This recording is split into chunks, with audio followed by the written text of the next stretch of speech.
SCP-5853 is Ticky Taffy Town. I didn't know really what to expect with this, but guys, I gotta tell you, this was an awesome SCP animation by Dr. Bob. Make sure to subscribe to him. Subscribe to me if you enjoy reactions, and let's do this. The mobile task agent weeps in terror as the nightmarish cartoon figures surround him. But he's in MTF. the middle of the bright pink, Shouldn't he whimsical be brave? town pulled out of your childhood fever dreams. Deformed childhood beasts drink greedily from a fountain overflowing with blood. But the agent doesn't fear them. He fears Mr. Hister, the huge looming figure in the yellow cloak, brimming with tendrils, and that awful face beneath the hood, smiling its rotting smile. Oh my God. All around them, children stand trance-like for the ceremony, ready to receive their final judgment. What in the Up world? above, a door made of mirror floats, surrounded by the suspended floating bodies of the people who weren't so lucky. What kind of cult? Mr. Hister leans in. He's got a question to ask, and if the MTF agent can't answer it, something horrible beyond imagination is going to happen to him. That's just how it is when you're dealing with SCP-5853. What in the world? SCP-5853 refers to a line of Taffy? packaged taffy candies. Each package contains 2 candies, one blue with a raspberry flavor and one red with a cherry flavor. The blue candy appears to have no anomalous effects or adverse effects at all, aside from getting stuck in one's teeth. So it's like the red However, pill? the Blue red pill, candy pill? is a different story. Okay. Anyone who consumes the red candy and recites a key phrase will be teleported to an extra-dimensional shape, seemingly identical to the location of So you gotta say the Ticky magic Taffy word. Town, a 90s-era television show that advertised the candy and has been designated SCP-5853-A. Okay. It was the UIU, a branch of the FBI specialized in investigating paranormal occurrences, who first identified the anomaly after they noticed a correlation between the airing of SCP-5853-A episodes and the disappearances of children. Huh. The Gotcha. show and its corresponding candy have been linked to approximately 3,500 child disappearances between the years of 1994 and 1999. Okay. As the UIU looked into unexplained disappearances during these years, a peculiar pattern began to emerge among several cases. Right. The missing child was most recently seen in or entering a kitchen pantry. The only evidence left behind was a pile of open Ticky Taffy wrappers, In the specifically the blue raspberry variety. Shortly before their But they thought disappearance, their houses the were child haunted was or watching an something. episode of the show featuring the character Mr. Hister, and the missing child's parent could hear the show's theme music just before the child vanished. After a UIU operative's child joined the list of missing kids, the case was turned over to the SCP Foundation, along with all of the UIU's findings up to that point. Right. Though episodes of Ticky Taffy Town can no longer be accessed by the public or by anyone outside of specific Foundation-approved testing, there are descriptions Or of the the show's dark web, 5 right? main characters, or entities, included in the official file. Okay. They range from standard children's entertainment fare to imagery that is Clown looks evil. deeply disturbing. And that looks First, pretty evil there is too. the fatherly, patient Mr. Squibbles, a bipedal humanoid with the head of a He plush reminds me of, octopus and a wardrobe consisting of khaki trousers and a What's his red name? sweater vest. From He is Futurama? responsible for Dr. imparting Zorbert or each something? episode's lesson. Next, there is Mrs. Bobble, a stereotypical clown with blue hair, white makeup, a red nose, Creepy, and oversized, multicolored clothing. She acts as the questioner of the episode's theme or lesson, raising these questions with Mr. Squibbles. All right. The source of mischief in Ticky Taffy Town is Kizzywink, a small entity resembling a bipedal smiling feline with cat. humanoid hands and an oversized head. Pretty evil too. Though the entity is mischievous, it is also benign and largely childlike in its behavior. Kizzywink has a companion named Franzipans, a small, round, plushy avian with a hammer in place of its beak. That doesn't look scary at all. Acting as an annoying sidekick to Kizzywink, the entity will fly around the screen and hit the other entities with its hammer beak as a form of slapstick comedy. Right. And then there is the infamous Mr. Hister. This entity is not depicted as overtly hostile, Really but doesn't its appearance fit is the most troubling in the this. show. Right. This humanoid entity stands approximately 2.3 meters tall and wears a long, golden yellow robe with a hood. The entity propels itself through the world with tentacles that emerge from beneath its cloak. Yeah? Any attempts to produce an official description of the entity's face have proven difficult due to the So it's notable like a video scramble. distortion effect caused when the entity enters the frame. The closest current description of its face describes it Like a as skull, resembling a right? misshapen, tumorous human skull. Tumorous? A standard Okay. Mr. Hister episode of SCP-5853-A begins like most children's shows, with vivid colors, pleasant lighting, and cheerful music, Right. as the main cast teaches standard lessons such as how to tie your shoes, why it's important to brush your teeth, and the Okay. value of honesty. When Mr. Hister enters the frame, however, everything changes. The video quality dulls, the colors become oversaturated to the point of becoming almost nausea-inducing, and the All right. contrast decreases dramatically. The visuals So, aren't the only thing that change in Mr. hypnotic Hister's type. presence. The subject matter also shifts in tone, as All right. Mr. Hister torments the rest of the characters with nihilistic and distressing lessons such as, "Your parents will soon die, Oh and my so God. will you, and I feel nothing but the nothingness." Or the particularly evocative, "You may not believe in the slaughter, but the slaughter believes in you." What When in Mr. the Hister world? leaves the scene, he always recites this phrase, "I shall now be departing to the land of right, with the truth of red to be my might." This phrase is thought to be related to the various child disappearances attributed to the show. Okay. On January 4th, So that's what you 2000, gotta say lead researcher Frank Monroe disappear conducted the or first teleport or test whatever? involving SCP-5853-A. Accompanied by junior researchers Tracy Klaus and Morgan Eskew, and supervised by Ethics Committee consultant Jennifer Lamb, Monroe Okay. began the test with D-Class. D-Class 643980 restrained to a detainment chair in the middle of an observation room, placed in Okay. front of a television set. D643980 was also hooked up to standard medical equipment to Look how measure his freaked out vitals, he is, poor while guy. the junior researchers scanned infrared, ultraviolet, and other frequency wavelengths of the television program for any anomalous activity. With this Yeah. setup in place, lead researcher Monroe signaled for the test to begin. The television was switched on and began to play Ticky Taffy Town Season 1, Episode 3, the first on-screen appearance of Mr. Hister. Okay. As the episode began, everything proceeded normally, aside from a small increase in Hume levels. As it Okay. progressed, however, the D-Class became increasingly agitated, Hume levels his is heart the rate thing and that controls perspiration reality. increasing. He demanded to know why the show was chosen, explaining that he had childhood memories of the program. His younger brother used to watch the show all the time, until he disappeared. Oh. Upon hearing this, Ethics Committee consultant Jennifer Lamb became visibly distressed, but advised the research team to proceed with the test in spite of this unforeseen emotional component.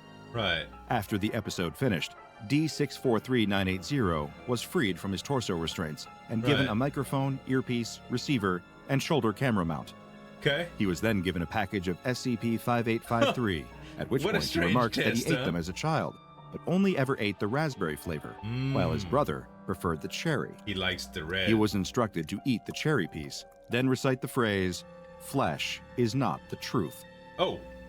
At That's this the point, phrase. the theme song of Ticky Taffy Town filled the room, and the D-Class vanished from sight, Oh. disappearing so from the other observation people can room actually altogether. observe the sound too. Dr. Monroe was able to maintain communication with D643980 via the microphone and receiver, and the Okay. research team monitored his video feed. So it The teleported D-Class him to another began in a dimension where dark the camera place, still worked. with one single stream of light splitting the center field of view. After some resistance, he continued into the unknown, stumbling out of Mr. Squibble's treasure chest. Oh. Upon exiting the chest, Hop out the the larger chest. landscape could be seen, an exact replica of the Ticky Taffy Town set, with a blank white backdrop covering any areas not usually seen by the audience. Okay. As the members of the main cast, with the exception of Mr. Hister, entered the area, the D-Class hid in the chest. The four chattered excitedly about an upcoming town meeting before Mr. Squibbles opened the chest and discovered the D-Class hiding inside. He was instructed to engage with the entities until the Foundation could come up with an appropriate extraction plan. Okay. The D-Class became distressed and swore, prompting Mrs. Bobble to turn a glowing red until Oh. Mr. Squibbles calmed her down. Kizzy Wink asked the D-Class his name, and he answered that it was Davy. At this point, the entities instructed Davy to follow them to the town meeting, where he would be their esteemed guest.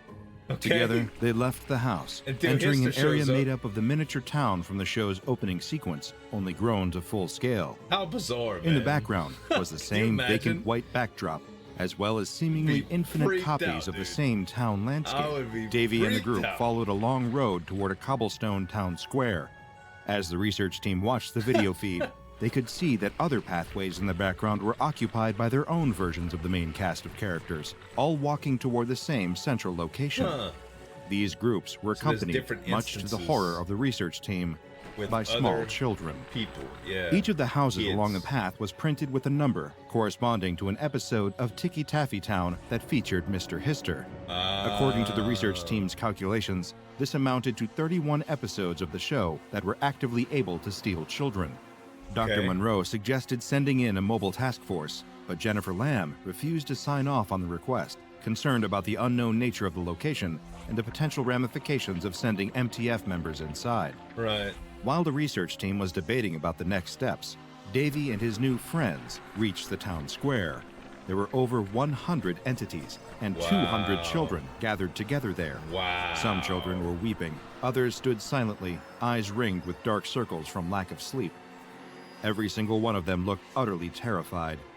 The entities began to chant together, So this kept I now happening? arrive to the sea of sin, with the red of my flesh to offer him. Oh A my mirror-like God. rectangle appeared above the town square's fountain, spinning until it blurred into a black void. Then, That's Mr. creep, Hister man. emerged from the That's darkness. Mr. Hister addressed the crowd, calling out, My children, it is time to tell Mr. Hister what lesson you learned today. He selected a young girl from the crowd and asked her to recite the lesson she learned. She answered, repeating a lesson from Mr. Squibbles concerning the importance of tying one's shoes. Mr. Hister replied, Your prize is to pass through the mirror and into the dreamlands. He lifted the girl into the air and tossed her into the mirror behind him. She screamed and disappeared. She gone. He proceeded to call up child after child, asking them to repeat the lesson that they learned. When they answered, they were tossed into the mirror. I wonder what he's gonna say. If the child couldn't remember their lesson, however, well, the less that is said about that, the better. Oh my. Before long, So he the killed fountain was filled with deep red water, Oh. which the other Ticky Taffy Town entities greedily slurped up. Oh. Eventually, Mr. Hister turned to Dave, asking him what lesson he learned. Dave struggled to answer, guessing a phrase that Mr. Squibbles said, Don't make Mrs. Bobble upset, lest you fail his hideous test. This was the wrong answer. Uh-oh. Mr. Hister lifted Dave into the sky, where he was suspended upside down alongside other humanoid figures, one of whom he recognized as his long-lost younger brother, Jeremy. At this point, Dave stopped responding to Dr. Monroe and his research team. The camera feed remained active for 3 days, suspended upside down next to Dave's body. On screen, a continuous stream of red liquid, presumed to be blood, could be seen flowing over the lens. The feed was cut short, and Dave was presumed lost. Poor Dave, man. As harrowing as it was, this initial test provided the SCP Foundation with some vital information on the inner workings of SCP-5853-A. They were able to determine that, depending on the answer a stolen victim gives, they will be able to affect their own fate. If the victim answers Mr. Hister's question, What did you learn today?, with the intended lesson imparted in the episode, they will be passed through the mirror. So What awaits them where does beyond that it, go? no one but Mr. Hister knows. But it is unlikely to be anything good. No. If the victim answers with a lesson they learned while inside of the extra-dimensional space, they will be left to hang upside down with Dave and the rest of those suspended in the air. If they don't remember, or lie about forgetting their lesson, they will be consumed by the entities. Gotcha. But there is one way out. If the victim answers by repeating or summarizing Mr. Hister's darker lesson from the episode, the victim will be released from the extra-dimensional space and transported back to the place they vanished from. Interesting. For example, UIU Agent Mathis's He could son, get back. Thomas, reappeared in the kitchen pantry of his home on January 8th, 2000, after he did just that. Following the D-Class exploration of Ticky Taffy Town, Dr. Monroe reached out to Jennifer Lamb, requesting that she reconsider her decision to decline MTF operations in the area. She refused to change her mind, telling him to scan media spaces, recall the candy, and call it a day. With the Ethics Committee refusing to approve MTF action, Dr. Monroe instead reached out to his friend, Terrence Bazarian, who occupied an MTF Alpha position. He managed, via appealing to Terrence's role as a parent, to convince him to agree to an off-books, 3-man mission into the spatial anomaly of SCP-5853-A. The small, unofficial mobile task force began its operation on January 20th, 2000. Frank Monroe served as commanding officer. Terrence Bazarian acted as team lead, Alpha. Robert Falk as right flank, Charlie. And Mohammed Al-Abi as No left way flank, I'd take that Delta. chance if I had a newborn like Each he member did, of the though. team was instructed to consume Nope. a piece of Wouldn't cherry-flavored do it. Ticky Taffy and recite the phrase, "You may not believe in the slaughter, but the slaughter believes in you." Soon Right. after, all 3 men were transported into Teleported. the world of SCP-5853-A. They climbed out of the toy chest to find the cartoonish kitchen, the busily decorated living room, and the door to the outside area. Right. The MTF team got to work investigating the area immediately, making note of the fact that all of the items in the house were fake, simply props for a children's show. Yeah. The door to the set began to open, and the 3 MTF members hid out of sight. Monroe Right. warned them to not, under any circumstances, engage with the entities in any way. The cast, with the exception of Mr. Hister, entered the room and began checking the area for signs of new children transported to the world. Alpha was discovered first and opened fire on Mr. Squibbles, who Wow. stumbled backward, leaking brown fluid until it collapsed. Whoa. The remaining entities began to scream as the area dimmed to black. Suddenly, everything was dark and silent. The MTF feed switched to night vision as Delta, Charlie, and Alpha began to explore the area. Monroe ordered them to Wow. get to the town center as fast as possible and tell Mr. Hister the key phrase so that they could be transported back to the SCP Foundation site. As he delivered the instructions, his audio feed began to degrade until the MTF officers could no longer hear him. Left alone in Ticky Taffy Town, they had to proceed on their own. As the officers resumed motion, least they knew what to Francie do. Pans flew at Charlie's head at top speed, Oh! its hammer beak colliding with the man's head Cool! and sending They him got careening aggressive. into a nearby wall. The impact was fatal, and Oh Agent my Charlie God. collapsed to the ground, dead. That thing burns. Agents Alpha and Delta continued firing on Francie Pans, and Alpha ordered Delta to head toward the door and make his way out. When he reached the door, however, Mr. Squibbles was waiting on the other side. It grabbed Agent Delta as an instance of Kizzywink used its claws to kill him. I In knew a that guy heroic was dying evil. act, Agent Delta pulled the pin from one of his incendiary grenades and charged at Mr. Squiggles, blowing them both up. Go. Agent Alpha was the only one left standing, alone with Poor Mrs. guy. Bobble the clown. She charged at Alpha as he fired a grenade round that subdued her. Dang. Taking his moment, Alpha escaped the building, navigating his way through the pitch black that hoe with a landscape. grenade! Alpha used his night vision view to navigate a narrow path toward a single light in the distance.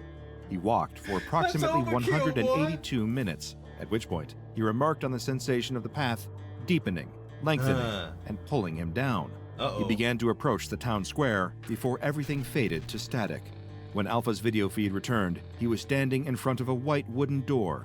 He reached out to open it and spotted a woman that appeared to be Jessie Bazarian, his wife, sitting in a rocking chair and humming a lullaby to the infant in her arms. He attempted to speak to her, but she addressed him in the manner of Mr. Hister, saying, "See the mirror, through the mirror. The mirror is the only salvation. Salvation achieved by sacrifice to he who is divine among the dreamlands. What in the world? Release yourself through the mirror. Ascend through the mirror. Transcend through the mirror." That is evil, Alpha dude. screamed, collapsing to the ground. When he regained consciousness, he was face to face with Mr. Hister himself. Did he say the phrase? The entity smugly asked, "Terrence, what did you learn today?" Rather than reciting the key phrase and attempting to return home, Alpha pulled the pin from his remaining grenade and let it fall to the ground. The video feed cut out, and the entire mobile task force that entered Ticky Taffy Town that day was presumed dead. 2 days later, Dr. Frank Monroe sent out the following email. "To whom it may concern and C. Miles, I regret to inform you that I am no longer able to fulfill my duties as researcher. Well, I have come to the realization so. that Lamb was right, although I don't agree with her. I can't keep trying to save the world from the things we study. It's not about how far I can probe. It's for our own protection. right. I need to know when to call it quits. I could spend X number of dollars and X number of lives sacrificing to whatever to wherever I think, or wherever I think the mirror may bring us. Valuable Who lesson. Mr. Hister might be, or the implications of a clown entity called Bobble. Grenade I probably could didn't try do to chase anything. these down to their that penultimate Bobble the conclusion, Clown is in the sacrificing other MTF, SCP? D-Class, and Innocence alike. For the kids show? Lamb, she was different. right. Think. God, I'm sorry, Terrence. All SCP-5853 needs is to be hidden in the Right. dark. I'm sorry, I'm just Yep. not made for this. Just not contain it. anymore. That's it. I can no longer do this. Let me forget. Let me go back. Consider this my resignation. Respectfully, Dr. Frank Monroe. Can you just resign After a from the review Foundation? by the O5 Council, Dr. Monroe's resignation request was denied. Oh. All SCP-5853 Well, products have been publicly recalled. Any instances of SCP-5853 are to be kept in a standard containment unit in Secure Facility 64, Wing F. If any instances of SCP-5853 are discovered being sold, the sale must be intercepted immediately. Every episode of SCP-5853-A has been removed from the air, and television broadcasts and online video sites must be scanned regularly in order to prevent further spread of the materials. No Foundation personnel, including D-Class, that have or are considered having children may be assigned to SCP-5853. Yeah, because that's tragic, The SCP Foundation has attempted to uncover the identities of production staff and actors from the show, but so far, the investigation has turned up nothing but dead leads. Oh. A close analysis of the show's credits showed that, rather than a list of staff that worked on the episode, all the missing kids? They consist of a constantly growing list of names. These names include those of children reported missing, as well as individuals yet to be identified. On January 23, 2000, the names Robert Falk, Mohammed Al-Abi, Terrence Bazarian, and Frank Monroe were added. Agents. Frank Monroe was pronounced missing in action, and to this day, has never been found. Wow. I ain't gonna lie, man, that was pretty interesting. It was very, very creepy, the fact that it had all the kids appeal and stuff. The thumbnail didn't nearly do justice for it. I had no idea what to expect with this, but I'll tell you what, it was interesting. I'm glad I watched it. I hope you guys enjoyed it too. Make sure to subscribe to Dr. Bob. Subscribe to me if you enjoy reactions. Thanks so much for watching. As always, this is Zueljin signing off, and we'll see you next time.